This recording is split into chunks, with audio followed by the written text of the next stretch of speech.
अस्सलाम वालेकुम, welcome back to my YouTube channel. In this short we will cover old English period and Anglo Saxon period. सबसे पहले इसके background के बारे में बात कर लेते हैं। एंग्लो सैक्सन से पहले रोमन थे इंग्लैंड में। रोमन क्यों विड्रॉ करके और एंग्लो सैक्सन कहाँ से आए? बेसिकली इंग्लिश लिटरेचर की जो शुरुआत है वो एंग्लो सैक्सन के आने के बाद से हुई। ब्रिटेन में सबसे पहले केल्ट्स नामी लोग थे, एक ट्राइब थी, वो रहते थे। उसके बाद वहाँ पे रोमन आए 430 में और इनका टाइम पीरियड एंड हुआ 480 तक। रोमन का एक बादशाह था जूलियस कैशियर, उसने बहुत से अटैक करवाए ब्रिटेन पर और रोमन ने काफ़ी ही बहुत ज़्यादा राज किया था ब्रिटेन पर। जब रोमन्स यहाँ पर आए तो पिक्स एक स्कॉटिश ट्राइब थी, वो जो है ब्रिटेन पर बहुत ज़्यादा हमले कर रहे थे, जिसकी वजह से जो केल्ट्स थे उनको बहुत परेशानी हो रही थी और रोमन्स ने इनके अटैक से बचने के लिए एक हिडारियन वॉल बनवाई। तब उस वक्त इनका एक किंग था ह्यूनेरियस रोमन्स का। उसने केल्ट से कहा कि अब तुम खुद अपने आप को डिफेंड करो क्योंकि रोम पर भी अटैक हो रहे हैं और हमें रोम में वापस जाना पड़ेगा। उस वक्त जब वो चले गए तो फिर पिक्स ने दोबारा से उन पर अटैक करना शुरू कर दिया। इसी वजह से रोमन जो है वो विड्रॉ कर गए और जो केल्ट्स हैं उन्होंने 3 ट्राइब्स बुलवाई। कौन से थे? Angle, Saxon and Jutes. अब हमें हमारे ये भी क्वेश्चन हो गया कि रोमन क्यों विड्रॉ करिए, और एक ये भी हो गया कि एंग्लो सैक्सन कहाँ से आए। तो जब इन्होंने इनकी हेल्प ली, इनको बुलवाया, तो ये तीनों ट्राइब जो है वो नॉर्दर्न जर्मनी से आई थी। इनमें से 2 ट्राइब जो हैं एंगल और सैक्सन, इन्होंने काफ़ी राज किया तकरीबन 600 साल तक, और जो जूट्स थे वो जल्दी ही यहाँ से चले गए थे। ये जो हिस्ट्री है वो हमें एक बुक है उससे मिलती है, ecclesiastic history of English period by fate. 18th century में इसने ये बुक लिखी थी, इसकी वजह से हमें इसकी हिस्ट्री मालूम हुई थी।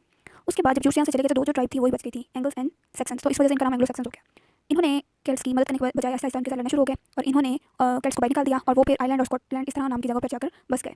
इसी तरह 150 साल तक ये सब कुछ चलता रहा। उसके बाद जो एंग्लो सैक्सन है, during this time period England was patch work kingdoms. इन्होंने 7 जगहों में जो ब्रिटेन है उसको बदल दिया। उस टाइम फिर इस एंग्लो सैक्सन जब इकट्ठे हो गए थे तो ब्रिटेन का नाम इंग्लैंड रख दिया गया। उसमें 7 हैं, ससेक्स, वेसेक्स, एसेक्स और सो ऑन। इसमें सबसे ज़्यादा पावरफुल वेसेक्स था और उसमें एक किंग था हॉर्नोल्ड गॉडविल्सन। सैक्सन्स आ गए थे तो इन्होंने अपनी लैंग्वेज वो भी अपने साथ लेकर आए थे और अपना कल्चर भी साथ लेके आए थे और अपना लिटरेचर भी लेके आए थे। तो इनकी लैंग्वेज थी old English language. The literature from this period was primary oral literature. उस वक्त मैन्यूस्क्रिप्ट्स होती थी, पब्लिशिंग नहीं होती थी। इनकी तकरीबन 400 मैन्यूस्क्रिप्ट्स हैं जो हैं वो अभी तक सर्वाइव कर सकी हैं। उसके बाद अब इसके कुछ मेजर वर्क्स के बारे में बात कर लेते हैं।